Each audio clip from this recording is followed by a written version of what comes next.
The following podcast is taken from a live broadcast on Inspire FM. Catch a creative vibe on the Urban Cube with Sister Shemiza. Good morning and assalamu alaikum. It's that time again. It's the Urban Cube show brought to you where else on Inspire FM 105.1 FM. The time is 10 o'clock, folks, and it's the 22nd of July. We are beaming out to the lovely people of Luton surrounding areas, Peterborough's Salam Radio and Sheffield's Link FM. Hope you are well wherever you're listening in from and winning. That's my motto, winning in life as always. Hope you've had a great weekend, folks, and having a great start to the week. Now, the show you're listening to is the Urban Cube, and it's a celebration of arts and creativity inspired by Muslims that are local, national and international. And the whole purpose of this show is getting you engaged and motivated with the projects that they're getting involved in and also leading. And what we always like to do is have conversations that are sometimes quirky, but mostly creative and loads of fun.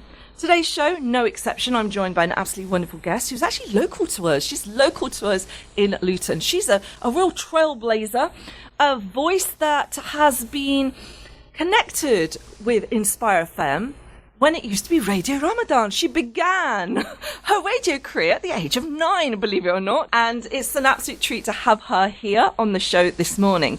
On today's show, we're going to be talking about my favourite topic. I have loads of favourite topics, but one of them is fashion. We're talking about cultural fashion and how inclusive that is. And the reason why we're talking about that is because it is getting very, very warm. And it's quite tricky to kind of balance like modest dressing as a Muslim woman when it gets super, super warm. And it's also the wedding season is upon us too. And there's always this like, oh gosh, what can I wear that's trendy? What look is in at the moment? Where can I actually buy a fit? It's called a fit now. That's what it's called, right? That's what I've seen on TikTok. That would be suited to me, and that's long lasting as well, because when it comes to South Asian fashion or wedding wear, it can be quite expensive. So you want, I always think, is it a good investment to have? Now, all these questions are going to be answered today by one absolutely wonderful guest. She's live in the studio. You can actually see her on Facebook Live. She's facing the camera. She's waving to you right now. Facebook, Inspire FM Facebook page is open. It's live. We are always welcoming your comments and questions on there. If you have a question regarding the show, please do contact us on 07779481822 and we will be happy to read them out. Now, who is my guest? It is no other than multi-award-winning fashion designer and consultant, extraordinary woman, Aneesa Kiani. Assalamu alaikum, Aneesa. Wa alaikum salam. How are you, Shemiza? I'm super, super well. Always the better seeing you. Oh, thank you. Do you know what? If I always need to pick me up, I always know I need to call you. Because you make me sound so fabulous. Because you are, and I'm not lying. It's the absolute truth. Anybody knows you would fully agree. You are extraordinary. Your journey into the fashion industry, into the education sector, and even into consultancy has been trailblazing. You've really, really set the mark and set the bar. And mashallah, you also won an award recently for style. Yep, it was the Women International Awards. It's the first ever sort of event held in. This is what I love about Luton, because we always celebrate so much diverse, different. Yeah. And it was a really sort of inspirational event, and there was these amazing women from all walks of life. And yes, I did win an award out there, but I think it was just incredible seeing all the other women. It's incredible seeing the amount of talent that we have in Luton. I think a lot of people underestimate Luton. As always. And I'm so glad you're at the forefront of proving it wrong to many people. Don't underestimate us. We are full of dynamism, and you are a very dynamic woman, mashallah, which we're going to be talking about your journey very, very shortly. But what I wanted to say to everybody today, our topic of the show today is about inclusive fashion, inclusive cultural fashion. And the reason why we're talking about that is because, Aneesa, you're going to be exhibiting at a very exciting event, the first of its kind in Luton. Yes. I'm really delighted to say. And it's a real celebration of heritage. Do you want to talk to us more about that? So, as you're aware, Shemiza, Luton is such a brilliant place when it comes to celebrating diversity and different sort of cultural events, whether it's Inspire Eid, whether it's the Turkish festival. So, I was actually approached by one of the brothers that is working on a project to promote Pakistani and Kashmiri heritage, and briefly spoke to it. So, anything related to Pakistan, Kashmir, I'm on board straight away, and especially if it's in Luton. Like, I was like, yep, I'm on board. Definitely, I'll come on to this event. The event's going to be open to public. It's going to be a real sort of celebration, looking at Pakistani culture, looking at the Kashmiri culture, looking at food, fashion, looking at various sort of entertainment, everything related from that region. And I just think it's going to be a day to really celebrate sort of that heritage. Now, you're somebody that's never been shy about celebrating your heritage, especially Pakistani culture, and it's somebody that I think has always been at the forefront. If I've ever observed your creativity, you've always put that at the centre. So how does it feel for you to be able to do something in Luton at this level? I think it's just an incredible opportunity to have to celebrate your heritage, and it's so important to revisit where our roots come from. Small things of like the kind of food that we eat, the kind of clothes that we wear.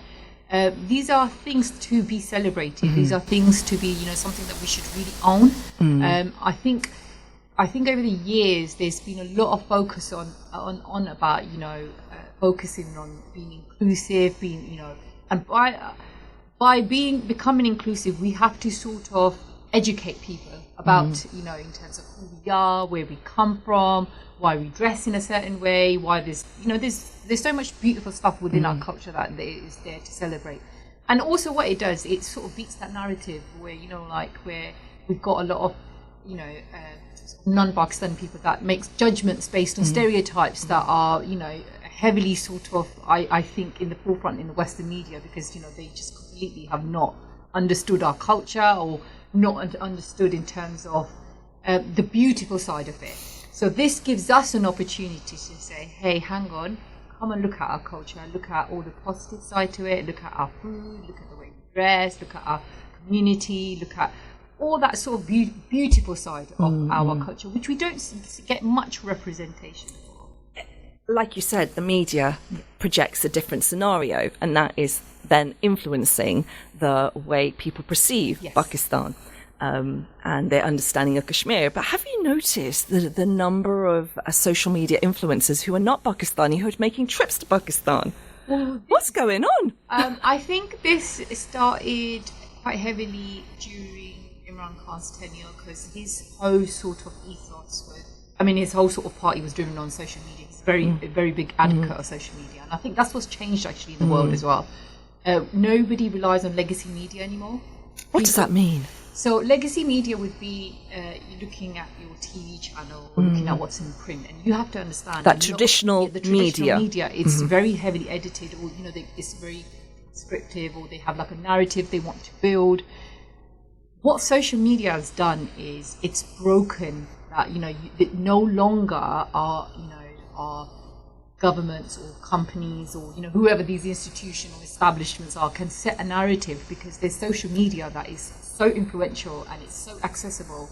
You've got it on the palm of your hands. You've got access to information on a click of a button, and I think you can get that raw sort of feedback. And I think during his tenure it was really amazing. Like, I remember all these vlogs coming out of all these non-Pakistanis gone, and I'm thinking, why have we not known about all these areas in Pakistan? Like, the only place, not to say going to your home place in Kashmir is beautiful to see Kotli, and you would agree. Let's give Kotli another shout out. Massive Kotli. Shout out to Kotli.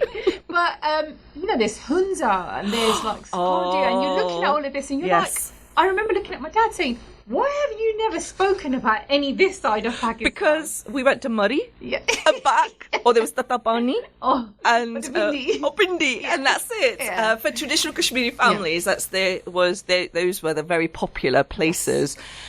But this is what's really exciting, because there are these areas that are yet to be seen by us now that we're older, independently as well. Yes. And it's just breathtaking, the views, and it's our heritage. Yes. And we, to be able to explore that is really exciting. Folks, if you've just tuned in, you are listening to the Urban Cube on Inspire FM 105.1 FM. The time is 10 minutes past 10, and I am joined by no other than the absolutely spectacular Aneesa Kiani, who is a multi-award winning designer, and she is also a consultant, and she is here talking to me today about her brand, her range of clothing, which is going to be shown at the Pakistani Kashmiri festival. It's a festival. It's a festival, festival, which is going to be held in Luton for the very first time. And Aneesa's going to be talking to us about cultural inclusive fashion. And I'm sure there's going to be lots of people who would love to ask about some fashion advice and guidance from our special consultant in the studio this morning, talking about not just her range, but also silhouettes, the trending silhouettes. It is wedding season, and it's also very warm. So lots of questions I'm sure you guys would like to present to us on 07779481822. Aneesa's staying with me all the way up to 11 o'clock this morning, and it will go by very quickly, always does with Aneesa. She is a very, very special guest, because Aneesa began her career, her radio debut at the age of 9 before Inspire FM became full-time. So she has been here longer than I have. She's had that connection with the radio station, and a very, very proud member of the Luton community as well. You don't just celebrate your heritage with such pride, but also being a Lutonian. I mean, my opening line now, whenever I go anywhere, it's like, do you know we won the Premiership? Yeah, I'm from Luton, you know where we won the Premiership? So I think in the past sort of, I think especially during COVID, Shemiza, because I think what was really great about Luton, and we've known this because obviously living in Luton, was our community spirit, like, in the sense that you had people going out dropping medications to elderly, you had people like, I mean, some of the imams took a lead on, despite, being critically sort of like high risk themselves, they took a lead on making sure like the janazas happened, effectively, and, and members of family still got that mourning period, despite the restrictions. I think it was a really sort of, I think for the wider community to be able to see why Luton's so beautiful, like in the sense that community compassion, spirit, compassion, definitely. Any sort of charity you speak to when they come to Luton, they just get blown away of how giving Luton is. Why are we so giving? Why are the people of this town so giving? What is it that makes them more giving? I think the amount of like inclusive sort of communities that we have have integrated really well. Like, we've got an amazing Bengali community, a Kashmiri community, a sort of Indian community, a Sikh community, and then obviously like our non-Asian community. I think we are ready to integrate, and I think there's this perception. Interesting. There's a perception, that how I would say it is you would get the certain media outlets will portray us that we don't like integrate in, and actually when you come to a place like Luton. And you speak to the non-sort of South Asians, they say what they love about us is the fact that we're so integrated. Like, we'll get involved. We will. If there's an emergency, there's a crossover, and then we all come together regardless. Yes. And COVID was the pandemic was a perfect example of that. And even with Luton football win, Luton Town FC win, there was a real celebration. The pride. So, Shemiza, I've got a funny story about that. Go for it. One time I should be in Luton. I'm sitting in Doha watching TV, because you just didn't imagine it to happen, screaming on the top of my lungs, and I'm like, the one time that I should have been in Luton, but we were watching the visuals, we were seeing all this sea of orange, and we were seeing the ball playing, and everyone in Bury Park celebrating. That's amazing. And it was massive, and I think that was a true sort of representation of what Luton is, because there's this perception that, we won't own anything unless it's connected to us. But this was something that, we all owned it. Pride, we all felt that. Oh my God, I'm so proud. I was born in. So I think that was a sort of like a true representation, because there's this misconception that I would say, sort of migrants, shall we say, or people from like a non-English background that we don't integrate. And I think Luton actually is a prime example of you come here, you can see like how diverse, how accepting, how we love to celebrate our sort of like our heritage, not just from in terms of where we're from, but also where we're living. And I think that is quite evident in our community. Now, what is also evident from you is your pride in your cultural heritage too. Yes. If there's anybody I know who wears that flag proudly, is you. Yeah. So you are celebrating both the elements of your heritage, your British heritage, being Lutonian, and also your Kashmiri heritage, mashallah. And is this the reason why you're very quite excited about the Pakistan and Kashmir Cultural Festival, which are also looking for volunteers to get involved in? So I'll volunteers, and there's a really fantastic opportunity for any businesses that, especially any small sort of businesses that really want to sort of get involved. A fantastic opportunity. We're expecting a massive turnout. Especially for volunteers, it'll be a really good opportunity if you want to get into like event planning. I mean, I put out a model call the other day, and this is where we're going to talk about the inclusiveness. Like within a space of 45 minutes, I got like about 30 applicants. But is that because it's your name? It's Aneesa Kiani that represents. You're known. You're notable for doing amazing events of a caliber. There probably is a slight element for that, but I think what was really intriguing is because I put out saying, you know what, I want all shapes and sizes because I want to be inclusive. Okay. And I think that was a fresh take, because there was a lot of a lot of interest, because I said I'm not going to keep any size restrictions, and you know what it is like, Shemiza, in the past, like when you've done fashion shows, you have to stick to a certain size, not because I want to put this out there, not because we're sizes, because the sample sizes are of a certain size. Right. Obviously now, because I've launched my Pret line, I've got like a more of a diverse sort of range in different shapes and sizes, so I can afford to have different models like modeling for me. So I think that was like a surprise element, because I had so many like girls come forward and said, oh my God, we saw the inclusive part, we're really taken back. That's nice. There's not quite a lot of this happening, and I just thought, oh, actually, you know what, maybe more of this should happen. So indeed. There's a lot of people that are getting involved. So there's a lot of businesses, there's a lot of sort of like creative people getting involved, because you want creatives to come forward, don't you? You want poets, singers. So do they have to be of a Kashmiri Pakistani background to perform because of the event because itself? Of the nature of the event, we would like them to. So even if they're not to, sort of represent that culture, because ultimately the whole day is to celebrate the heritage. What makes this difference to the other events that have been happening, which are South Asian? Obviously, this is specific. Purely focused on Pakistan and Kashmir, and the beauty of South Asia is, it's a bit like, I always try to explain this to it's a bit like calling a Scottish and English saying your cultures are the same. They're not. You understand? Because this is what I want to say. Because Pakistan, there's elements of the Pakistani culture that is different to the Kashmiri culture. Exactly. And I seem to align myself more to the Kashmiri culture because I've been brought up in that culture. When you but say then people find that Kashmir, offensive. You're from Pakistan. You're like, no, we're from Kashmir. It's really hard to sort of explain the sort of politics but involved. It creates a little bit not hostility. It's like confusion. I think it's about just making clear sort of identification, what's different. And you'll see that on the day, through the fashion show that I'm going to do. So you'll see the difference between the Pakistani and Kashmiri. So what is the difference in Kashmiri fashion? I'm really intrigued. Not a lot. It's more in terms of the cuts and the styling, how certain sort of outfits are styled, and I think the fitting is quite different in terms of how we wear our fitting compared to I think certain regions of Pakistan, you've got to understand. So if you look at the four provinces, yes, like Sindh, they've got a certain sort of cut. if you go into KPK, it's got like the Afghan influences. If you go into Punjab, it's got like, the heavy Punjabi suits and stuff. And then Kashmir's got its own identity, which I think is a spin-off from the Punjabi culture, but slightly. Okay. I always see it's a mix between the KPK and Punjab. So we've got the loose sort of cuts from the KPK sides, but then we've also got the salwar kameez that is the traditional sort of Punjabi sort of attire.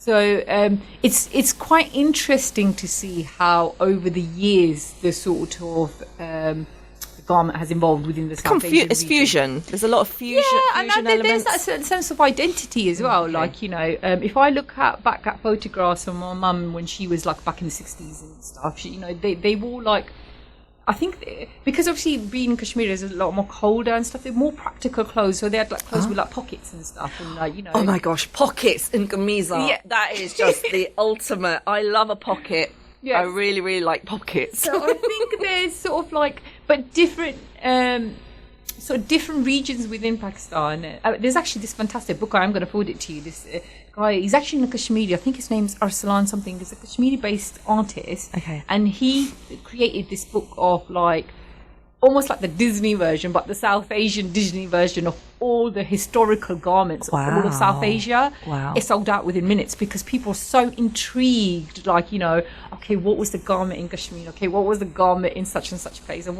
it's beautiful, like, like what was the tradition in Hunza? Yes. So he's got references all the way back to, I think, the 16th century. That is phenomenal. You must check him out. I definitely he's based in Kashmir. He actually is from there. I can't remember what the book is called, but I took a lot of influences when I did my whole collection on the Kashmir last year. This is what I want to find out from yourself as well. Your process of putting the garment from sketch to the final product. How easy or how difficult is that? There's a process, and sometimes the process I'll get it within seconds, and sometimes I can just be stuck for days, like and it just won't come. I'm quite heavily influenced by storytelling. Like for me, I have to have a connection with some sort of character, some sort of story, some sort of movie I watch, or lyrics I've heard. So I've heard the lyrics, and in my head, those lyrics have created a story. So let me give you an example. Last year, right? So I did it all based on the Kashmir. And I wanted to look at the Kashmiri cuts and stuff. And there was a song called Sami, and I always hear it in every wedding, like it's olden days that you hear it. But actually, if you listen to the lyrics, it's actually a very sad song. It's not a song; it's a cry of a mum crying for her daughter who's been abducted. And I'm thinking, why would you be singing that at a wedding? So it's really interesting. So I found this whole Twitter feed on it of what the story was. Wow! But when I think of the story, it was like relating the mother's, because in a way, although that was the mother crying for the daughter that got abducted, in a way, that's how a mother feels when she's giving her daughter away. Yeah. So I was like, okay, that's the relevance, kind of dark relevance. But so for me, it was just that. That's it. I saw the Twitter feed to the history of that song, and I was like, this song is always sung at every wedding, and it's quite like interesting, to see that sort of link. So that was that's it. I was like, okay, my next collection is something, and I had to work them backwards to create. Because this is what I find fascinating about your launch of any of your pieces, your next collection, because it's a magnificent cinematic epic.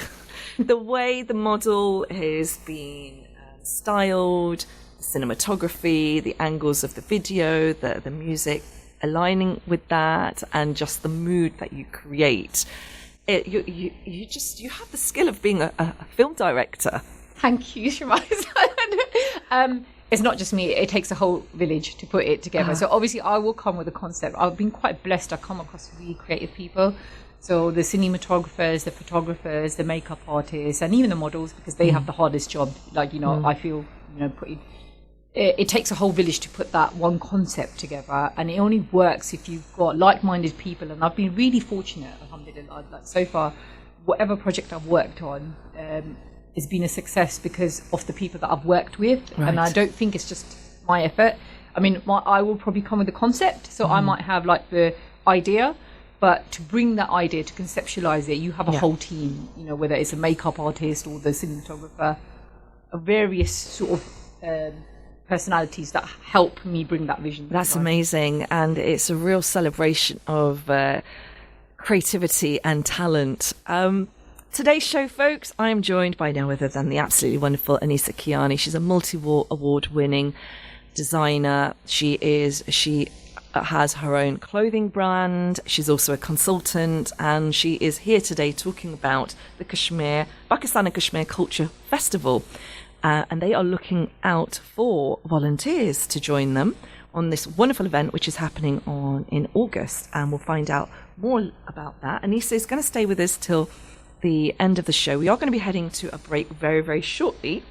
And we're also going to be talking to Aneesa about silhouettes, the latest trends, because wedding season is upon us, and also because of the weather too. It's getting quite hot, so trying to find modest clothing and what the trends that we need to be kind of like, following.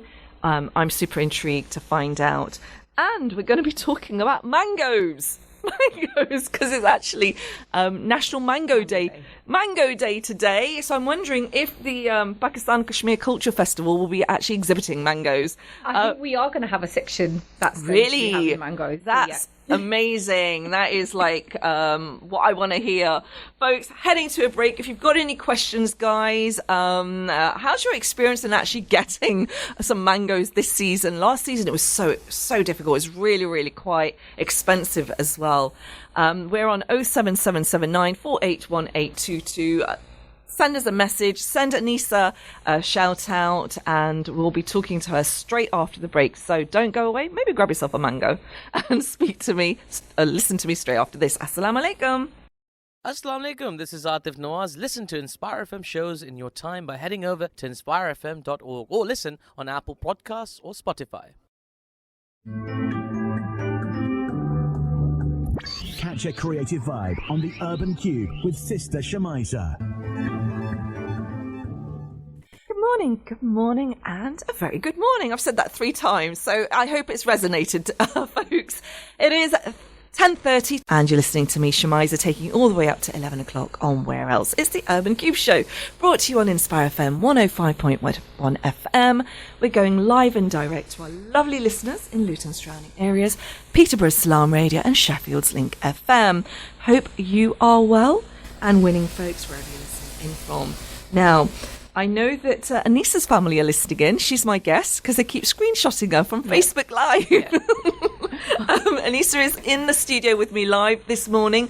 Folks, she is a phenomenal creative. She actually makes Luton super, super proud. Super proud. She's a multi-award winning designer. She's a fashion designer, she's a consultant, and she's a creative extraordinaire, that's what I'd like to say. And today she's in the show talking to us about inclusive cultural fashion.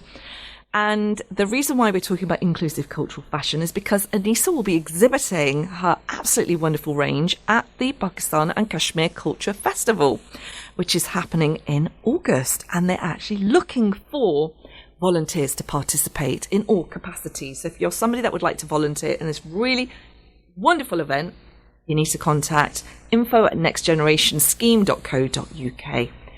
Aneesa, thank you so very much for joining us. As always, it's an absolute treat having you as my guest because I learned so much about creativity, about fashion, and just about motivating myself in this field as well that you're so brilliant at. Aneesa, we've been talking about trends, fashion trends, and it is the wedding season. So talk to me about silhouettes.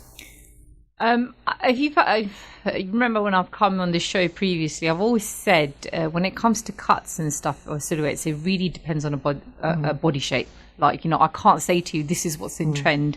Because, there are trends, like in terms of things get really popular, especially like now with the sort of impact of social media and influencers wearing certain sort of clothes. We see that with like in the business I've launched recently, like a certain influencer, if we give them like an outfit, you will see the impact of that. But I always say wear what suits you in the sense that yes, certain cuts might. So at the moment there is an increased volume of within the South Asian diaspora wearing abayas, like and wearing and it's practical, it's modest, it's and I can see the sort of practical side of it. It looks it gives you that sort of Western feel as well. So if you look at actually current sort of trends, even in the Western fashion, they're these like long maxi dresses. Maxi dresses. Yeah.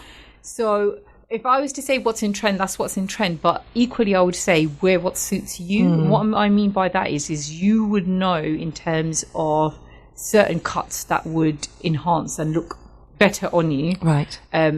Rather than following a trend, because the trend will last only a short period of time and you need to actually really work on actually does that trend suit you. Because I always get quite concerned on my budget that I don't have in like the outfits that I really like that I'd wear for maybe say Eid or a special occasion are quite dear. And I just think, well, will I wear that again? Will that stay in trend? So then I try and look for a Western option because I know that there's longevity in that. Yeah. Is this a problem that a lot of people face? Or is it just unique to me? I think, no. Post-COVID, we have got more conscious buyers now, and I think people are trying to be more sustainable. See, being more sustainable, I think part of the problem is pre-social media, you could wear an outfit and repeat it, like, multiple times. I mean, I repeat my outfits. I happily repeat my outfits, and I don't. That's what I love about you. Yeah, you don't actually follow what's on trend. No, you go for what suits you, and I've always admired that about you. I think we should really embrace of being sustainable with our clothes, with everything really, and that includes and have our own style. Not just having your style. I think what's happened is now, unfortunately, Shemiza, obviously everything's now about documenting it onto like your social media. So if you've been seen in something, you don't want to be seen in that again. Okay. And if you worn that and somebody's out, where you might have worn that somebody's Mendy, you don't want to repeat it at another men. It's that kind of sort of mentality. But I think it's about re-educating ourselves on the importance of being sustainable, restyle those outfits in a different way. So if you wore it, say for example, if you wore an outfit and you wore it with a certain kind of like jewelry, mix up your jewelry, give it a completely different look, or change your makeup up, and try to be more sustainable. Okay. And I think it's the type of consumer that we've got. There's two aspects of it. We've got consumers that don't want to invest in that much in desi clothes because they're thinking, I'm going to wear that and I'm only going to wear it once. I'm probably not going to make much use out of it. And you're right. You probably think, actually, rather than spending that money there, I'd rather wear something a bit Western, but it's got like a bit of a modest touch to it. And, I can wear it again. So I can see that type of consumer. But I can also see the consumer that doesn't want to be seen repeating their outfit again. And they're thinking, well, I don't want to spend that much because I don't want to wear it. But it's about finding that right balance. Okay. I find no shame in repeating an outfit. I would repeat an outfit, again and again, because I think actually if you buy something of good quality, it shouldn't matter if you wear it. Yeah, quality it shows the quality. Definitely. For me, quality is really important rather than, I don't want to wear that because I don't want to be seen in it again. It's a mindset as well, isn't it? It is a mindset. And sometimes it's quite difficult to adapt to that mindset, especially if you are quite...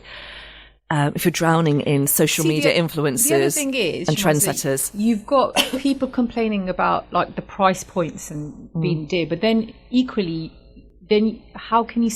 See, the issue is as somebody that's obviously in the business, right? I want to make sure I'm paying my workers right. I want to make sure that I'm, paying them in terms of what they are worth. Then equally, I've got a consumer that's saying to me, give it to me cheaper. Like, so there's two sides of it. You've got to look at, like... You're stuck in the middle. You're stuck in the middle here. So I need to make sure I'm looking after the person that's producing my clothes, but I also need to be mindful, actually, the person that's going to wear it as well. And it's finding that right balance. Because your clothes are made, not in the UK, they're made abroad. No, they are made in Pakistan. With artisans. Yes, doing handcrafting. Oh, gosh. And you've shown videos of the artisans and how beautiful the handcrafting is. So it's that balance. And actually, so all my bridal work at the moment, all this, that they're done by hand, but our newly launched business that we've worked on actually is machine work. And the only reason we've had to opt for that type of craft is because of the price points and what people are willing to pay. Right. So there is a difference between the work. There is obviously a difference between in terms of what we pay for the work as well. So, and then there's a difference what we can give it to the consumer. So anybody listening in who wants to follow this line of work, have their own collection and set up a business in fashion design, what advice would you give them? Because I do think everybody has that dream, but it's not that easy, right? I was reading actually one of these really funny pages. It's like a sort of like a page that really talks about like fashion designers and like, in terms of their work, but in a sort of like a comical way. And on the page they were saying it's a business for bored rich women. And I was like, I'm not bored and I'm not rich.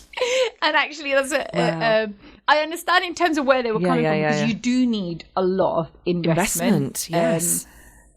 I made many mistakes when I started the business, but I learned from those mistakes very quickly. Like, because you do need investment. You do need to be able to have a business head, because if you're just creative, and you're just going to make things just for the sake of making them because you want to make them because they look good and everything, and you don't have that actually consumer buying the product, there's your first mistake. You understand? Course. So it's the first thing I would say is go to do like a proper business course. It might not be like a full-term course, maybe like a short business course, because actually the important part is understanding how to run a business. The creative element of it, yes, it is important, but it's not you can't sustain with just being creative. You need to have a business head. And I would advise that you sit down, write down a 3-year plan. You work out in terms of where the finances are going to come from, how are you, like you have to think about all sorts of costs. And I don't think I had that sort of knowledge and experience when I started. So if I was to go back to my younger self, I would have said actually go and do a crash course, like a business course, to actually really understand. You think it's really simple and straightforward to understand this, but actually sometimes I bump into so many people that are really creative and passionate about wanting to start up a business, but not understanding how a business works in terms of profit and loss. So the advice I would get is, if you do definitely want to go, not just in fashion, in any sort of business, make sure you do like a crash course of understanding. Because it requires resilience. Yes. And it's a very competitive industry. Absolutely. And then you are battling not just with designers, but you battling with influencers who are all of a sudden, they've got a little bit of influence, they become designers overnight. So it's just, how do you balance all that? What would your one word be? I always say tawakkal, because the thing is, I always think what's written for you is never going to go past you. Like, you understand? So that's, if you start focusing on what others are doing, you start losing focus on what you're doing. And I think it's very important to keep reflecting back on your journey, not comparing it to others. You can't keep looking at yes, you need to obviously be mindful of what's happening around you, but you have to stay focused on your goal. And that's why I said it's really important to have that kind of education in terms of understanding like a 3-year plan, understanding in terms of like, you're not going to make money straight away. Yes, there is going to be competition, but actually competition is good. It's not always, it drives you, yes, doesn't it? Yes. And it's healthy competition. Yes. So how would you describe then your look, your design brand? What? I think I'm known for a certain silhouette. I think now that's very evident, and it's probably a silhouette that I wear myself. So I have got a real. If you look at my designs, there's a real focus on the waist. And I think it's because of my illustrations of having like come in and going out and I like a flare, and I always like the model doing like a twirl, because that always does I'm also got like 1 million views on one of my recent videos, and it's just with the model Wow. but my those kind of that look always does really well. So I think I've now started to establish like a bit of a signature look, And that's such a wonderful thing. It just feels if people can recognise that's Aneesa's look, yes, and that says a lot. Yeah, I think you've arrived. Yeah. I feel like now I think you can sort of I get people saying, that it's very much like Aneesa. Yeah, so Yeah, I love that's that. a nice That's great. compliment, because it's taken very many years to get there. What a compliment, though. Yeah. That's amazing. Folks, if you've tuned into the show, you're listening to the Urban Cube. It is Inspire FM 105.1 FM, 1042, and I'm joined by the absolute tremendous Aneesa Kiani, who is a designer of a very notable fashion brand. She's a Luton lady. She's here with me today talking to us about inclusive cultural fashion.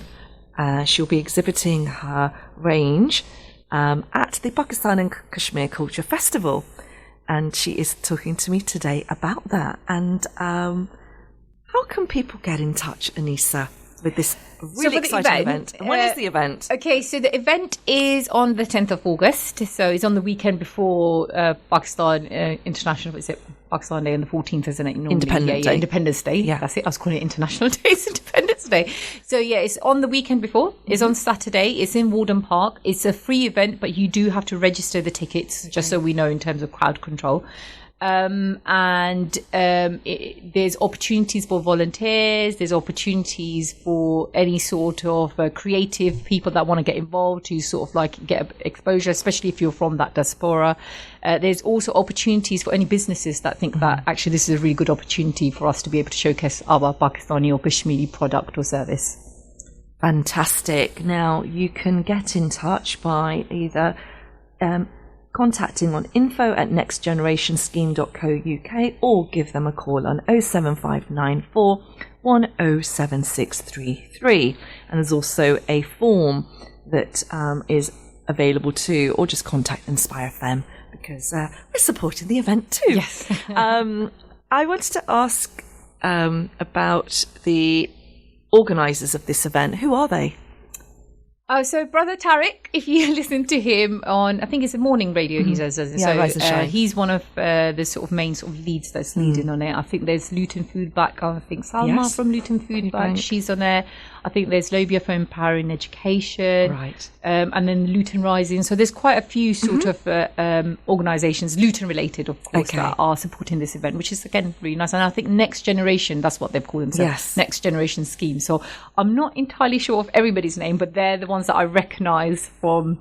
I'm that sort of silent person in the WhatsApp that just lets the WhatsApp flow. She's actually muted it, folks. I want to tell you that. But I told Brother, and then she archives it. Yes. I've discovered the archive tool. Oh gosh, Shemiza, you're letting everybody else know. With all these groups now, they wonder why I'm so inactive. Oh, bless you. But it does get overwhelming. But thank you for representing and thank you for taking your time out, because you don't just design, you're also a consultant in the education sector. So what's that journey been like for you? And how do you balance fashion and consultations? I think that's, do you know what? I never imagined working in the education sector that, like, you know, the level of progression and the sort of like progression that I had with my personal sort of CPD within that profession. I didn't see it coming. I was only supposed to go to teach for a few years and earn enough money to invest in my business. That was the sort of intent. But I didn't realise how rewarding it was going to be. And I've just excelled and excelled and excelled. And it was only last year where actually I was working in an organisation that had a bit of restructure, and these consultants came in and I started talking to them, saying, oh, what do you do and stuff. And when they started telling me like the work-life balance and the kind of sort of finances they're putting, I was just like, oh, I've got this so wrong. And I decided to do it, and I've not looked back. And it's such a incredible journey I've had. I've obviously, with the line of work, I get sent all over the country. I mean, mainly sort of like recently, like in London, I've been. And I just go in and sort of help colleges to reach their full potential, or do like any short project from 3 months to sort of almost a year. Is that quite stressful? No, because I've got now 15 years of working in FE. Right. So that experience. So you know when what I'm going works. in, because Alhamdulillah, I was able to excel all the way up to a director level. So when I'm going back in to do the consultancy work, I might go in as a middle manager. So obviously that kind of level of work, I know exactly what I'm having to do. So I'll go in and troubleshoot. So I'll go Fantastic. but that in itself, like the impact of seeing what I can do is just, it's incredible. So what are your keywords or key attributes required to be in a position like that? What is it about? Being super organised. Yes, okay. Being organised, like, you know, I have to stay on top of in terms of like dates and diaries, and, you know, making sure that I'm still giving time to myself as well, and also the business, and also in terms of And your cat. And my cat. My cat, my four-leg baby. That keeps going missing. Do you know what? He hasn't recently, though. Good. Alhamdulillah. I was like following his journey. It's like, where have you gone, naughty cat? Yeah, no, he's been quite good recently. Being organised, and also, and I think knowing, because I've set certain boundaries, like in terms of like, basically knowing when to switch off, knowing what to give so much time to, but being organized. So I have like a timetable for everything. Fantastic. So I think if people look at my social media, they'll think I'm constantly really active, but not realizing actually I've got like scheduled content that goes out, which I spend probably like an hour in a week sorting out. Brilliant. So it's being smart with your time. And then the other thing is sort of tawakkul in Allah. Like, I think the last few years has been like a very spiritual journey for myself of really sort of understanding my salah.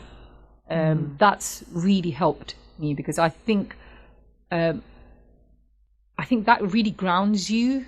And it's like earlier when I was saying to you, like, you can't think about what's happening outside. You just need to focus on your journey. And that, I think, has been a really, key ingredients to my success, alhamdulillah, because I focus on my goal rather than focusing on listening or looking at what else. And that's been probably. It's all that white noise around, the surround sound, which sometimes you just need to switch off because it can give one anxiety. And unfortunately, there seems to be a lot of anxiety in our communities at the moment that we don't talk about mental health and mental well-being. I want to ask you, Aneesa, do you feel that women support other women?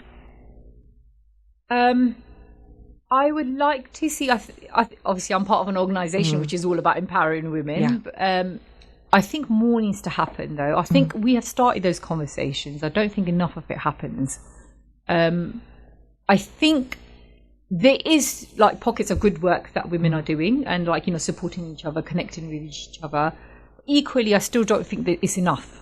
I think a lot more still needs to happen, and I think we need to have those conversations where we support each other, and even on taboo sort of topics as well, like like well-being. I think we are starting to have these conversations, but I think a lot more still needs to happen. I don't think we're there yet. I still think there's a level of I mean, alhamdulillah, I've been quite fortunate. I've always come across very empowering women that have always been very, very supportive. But I still think there's a lot more we can still do. It's good. There's always room for more space. There's always room for improvement, and this is kind of coming back to the festival that you're supporting here, because that's in itself you're supporting a new setup. This is the first time it's happening in Luton, the Pakistan and Kashmir Culture Festival. You've got some great people that are backing this. It's a real celebration of not just Pakistani culture, but also the Kashmiri culture. We do have a big Kashmir diaspora in Luton. What are you hoping will be achieved from an event like this? I think hopefully it'll be a day to celebrate our heritage, to really sort of look at all those kind of positive sort of like, whether it's clothing, whether it's food, whether it's entertainment, whether it's a service, just really sort of celebrating the beautiful side to our culture. I think we just should embrace that, and especially sort of like just reflecting on our identity. And because whilst we were growing up, we kind of had this clash with our identity. I'm speaking for myself. I don't know about yourself, and not really taking the full pride in it because we took it for granted. And now I'm older. My children are growing up. I want them to have that connection with their cultural identity. I feel it's really important, be that language, be that food, and be that clothing as well. So I do feel there's a lot of benefit in an event like this. Do you feel the same? I think it'll be a great opportunity to bring your kids along, to show them in terms of celebrating. And it's just seeing that positivities in there, like, looking within your community, like, this is how we dress, this is what food we eat, the kind of stories that we used to hear from our, our parents.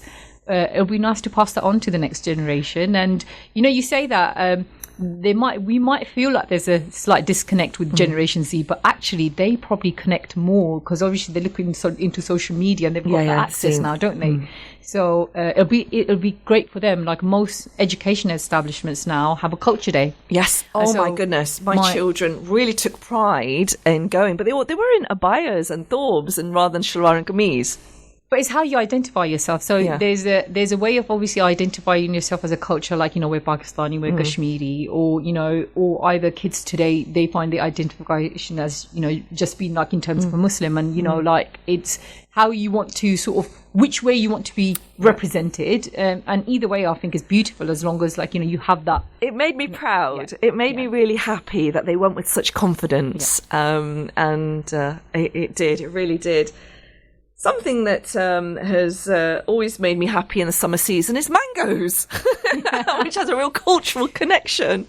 It is Mango Day today. How has your connection to mangoes been this season? Because last season they were so hard to get hold of. My brother, who's just clearly sending me my mug shots right now, he's got he's the mango man. Like, his obsession and his actually knowledge on mangoes. Like, really? This is Sindhi one, this is a so-and-so one. And I'm just like, it's a mango, just give it to me. He's like, no, there's a different taste and there's a different way of eating them.